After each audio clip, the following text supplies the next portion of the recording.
Hello dear viewers, and welcome back to the channel where we explore the intricate world of the British monarchy, examining not only the grand ceremonies, but also the subtle matters of protocol and public perception that shape royal life. Today, we turn our attention to an occasion of immense national importance, the annual Armistice Day service of Remembrance on the 11th of November. This solemn event is one of the most significant dates in the royal calendar, a moment when the nation comes together to honor the immeasurable sacrifices made by generations of service members. Yet this year, during a time meant for reflection and unity, an unexpected controversy erupted, one that quickly overshadowed the very tribute being broadcast. At the center of this uproar was Catherine, the Princess of Wales. Her long-standing dedication to supporting military families, veterans, and remembrance efforts is well known, and her appearance at this year's service was, as always, marked by dignity, sincerity, and respect. But while the princess remained focused on paying her heartfelt tributes, the BBC, Britain's national broadcaster, committed what viewers swiftly labeled a shocking breach of royal etiquette. This mistake, made repeatedly throughout the broadcast, ignited an immediate wave of public frustration and criticism across social media. Viewers demanded accuracy, respect, and accountability, insisting that a public service broadcaster should uphold the highest standards when covering a national ceremony and senior royal figure. Before we dive deeper into the BBC's misstep and the heated response it triggered, please take a moment to support the channel. If you enjoy these detailed examinations of royal history and breaking developments, be sure to like this video, subscribe, and turn on notifications so you never miss an update. Your engagement genuinely helps us keep producing these in-depth royal analyses. Now, let us set the scene. The Princess of Wales attended the Armistice Day service, a day marked by silence, scarlet poppies, and profound historical significance. The venue, the National Memorial Arboretum, is a living monument to sacrifice, a place where names carved in stone stand among thousands of memorial trees honoring those who served. In this solemn setting, Princess Catherine offered a deeply personal tribute. She spent several minutes speaking with the Long family in front of the newly added name of Squadron Leader Mark Long, an interaction that demonstrated her heartfelt compassion and her unwavering support for military families. She also met with Bosnia veteran Johnny Hayes, reflecting the royal family's ongoing recognition of service across generations and conflicts.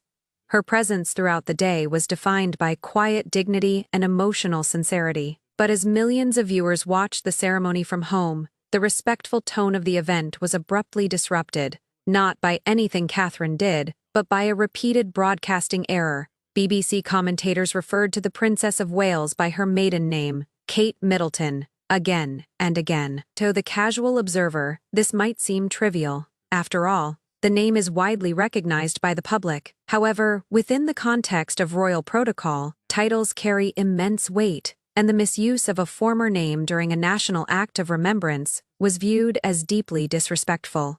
To many casual viewers, referring to the Princess of Wales as Kate Middleton may seem harmless. She carried that name for years, and it remains deeply familiar to the public, but to royal watchers, and indeed to anyone with even a basic understanding of royal protocol, hearing her maiden name spoken during a national act of remembrance was viewed as, at best, careless, and at worst, highly disrespectful. Consider the timeline. Catherine married Prince William in April 2011, over a decade ago. From that moment forward, she ceased to be Kate Middleton in any official capacity. She immediately became Her Royal Highness the Duchess of Cambridge. Then, following the accession of King Charles III in September 2022, she assumed one of the most significant titles in the realm, the Princess of Wales, a title once held by the late Diana, forever etched into the nation's collective memory. For the BBC, a taxpayer-funded broadcaster with a constitutional responsibility to uphold accuracy when covering the royal family, to repeatedly call her by a name she officially relinquished more than 11 years ago struck a raw nerve. Viewers reacted instantly and fiercely. Social media erupted with anger, disbelief, and accusations of disrespect. The central sentiment was simple: the BBC should know better. This wasn't a minor faux pas involving an obscure figure. This was the future Queen Consort of the United Kingdom. To refer to her as Kate Middleton was, in the eyes of many, to disregard her official role, her status, and the years she has dedicated to public service. The backlash was swift and severe. One frustrated viewer demanded clarity online. Who is calling the Princess of Wales Kate Middleton on BBC News? The irritated tone reflected a widespread expectation that during a solemn national broadcast, protocol must be precise. Another viewer took the criticism further, expressing concern that the mistake pointed to a deeper issue. Am I missing something? Is the BBC now not just left wing but also Republican? Kate Middleton. How bloody disrespectful. To them, the error felt intentional, perhaps symptomatic of what they perceived as an anti-monarchy sentiment within the corporation. A serious accusation for a national broadcaster. A third viewer targeted the on-site correspondent directly, urging immediate correction. Can somebody have a word with your reporter at the National Memorial Arboretum? She should not be referring to the Princess of Wales as Kate Middleton. The intensity of these reactions reveals something deeper about the expectations placed upon the media when covering royal affairs. Titles in the monarchy are not casual labels. They represent duty, rank, and constitutional role. Misusing a title, especially during a sacred remembrance ceremony, subtly undermines the gravity of the moment and the individual's status. For many viewers, especially the more traditional ones, this wasn't just a naming issue. It symbolized a failure to acknowledge Catherine's extraordinary journey from a young woman in Bucklebury to one of the most senior figures in the monarchy. She is no longer the middle-class girl who captivated the world as William's girlfriend. She is a senior working royal, mother to the future king, and the holder of a title heavy with history, symbolism, and expectation. The title Princess of Wales carries immense emotional and cultural weight. It is associated not only with Diana's enduring legacy, but with leadership, representation, and the future of the crown. Anyone occupying that role is expected to be addressed with the highest level of accuracy and respect, most of all by the nation's own public broadcaster. To revert to Catherine's maiden name during such a solemn national observance suggests a troubling lack of understanding about the weight of her position. As the nation's primary public broadcaster, the BBC carries a profound responsibility. It is expected to uphold the highest standards of accuracy, especially when reporting on institutions of state, including the monarchy. When errors like this occur repeatedly, they do more than frustrate viewers. They erode trust and open the door to speculation about internal bias, something clearly reflected in the online accusations of political motives and even Republican sympathies. Whether or not those claims are justified, the very fact that they surfaced underscores how sensitive the public is to perceived slights against the royal family. It is also essential to recognize that this incident does not exist in a vacuum. Many viewers, particularly those in the 55-plus age group, have long expressed concerns about what they see as a decline in journalistic standards, especially when it comes to covering the monarchy. Royal etiquette, including the correct use of titles, is not simply ceremonial. It is deeply intertwined with tradition, continuity, and respect, values held dearly by those who have watched the royal family evolve over several decades.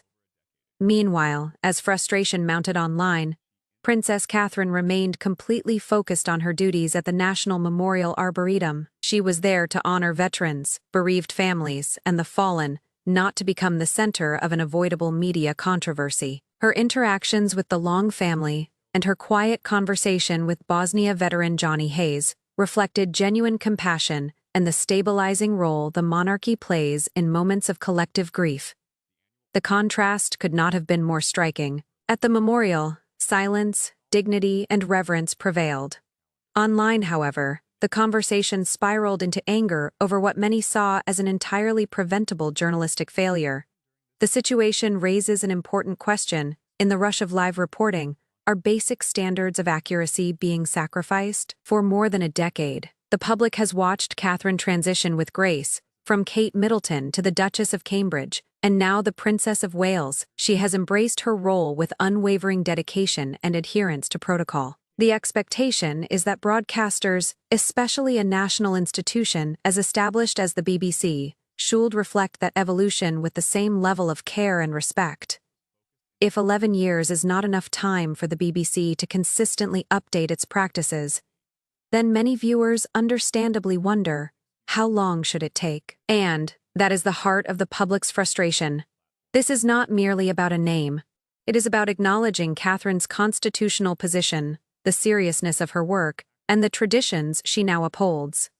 In the end, the Armistice Day service remained a moving tribute to sacrifice and remembrance, made even more poignant by the Princess of Wales's heartfelt participation. Yet the solemnity of the event was overshadowed, at least momentarily, by a broadcasting lapse that left many questioning the BBC's attention to detail and respect for royal protocol.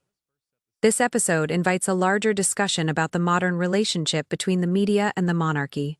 How can broadcasters balance accessibility with accuracy? And what accountability should they face when they repeatedly disregard established royal titles? We would love to hear your thoughts. Was this simply an honest mistake?